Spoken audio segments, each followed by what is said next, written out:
আসসালামু আলাইকুম, স্বাগত জানাচ্ছি আজকের ভিডিওতে।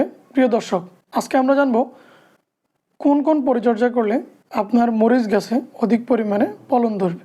চলুন আমরা জানি। অবশ্যই আপনাকে যে কাজটি করতে হবে, আপনার গাছ যখন বড় হতে থাকবে অর্থাৎ ফুল আসার আগে আপনি দেখবেন যে আপনার গাছের মধ্যে, মরিচ গাছের মধ্যে এক ধরনের ওয়াই শেপ আসবে।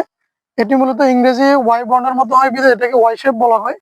এর নিচে যে শাখা পোশাকগুলো থাকবে এগুলো অবশ্যই আপনারা কেটে দিবেন।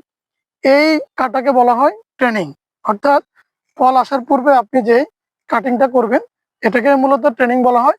এই ট্রেনিংটা করে দিলে আপনার গাছে অতিরিক্ত ফুল আসবে এবং উপরের শাখাগুলো অতি দ্রুত বৃদ্ধি পাবে। বলা হয় যে গাছের ওয়াই শেপের উপরের শাখা প্রশাখা থেকে মরিচ সবচেয়ে অধিক পরিমাণে আসে এবং ফল বেশি আসে। আপনি অবশ্যই যদি ফল বেশি পেতে চান মরিচ গাছ থেকে, তাহলে অবশ্যই কাজটি করবেন। আসসালামু আলাইকুম।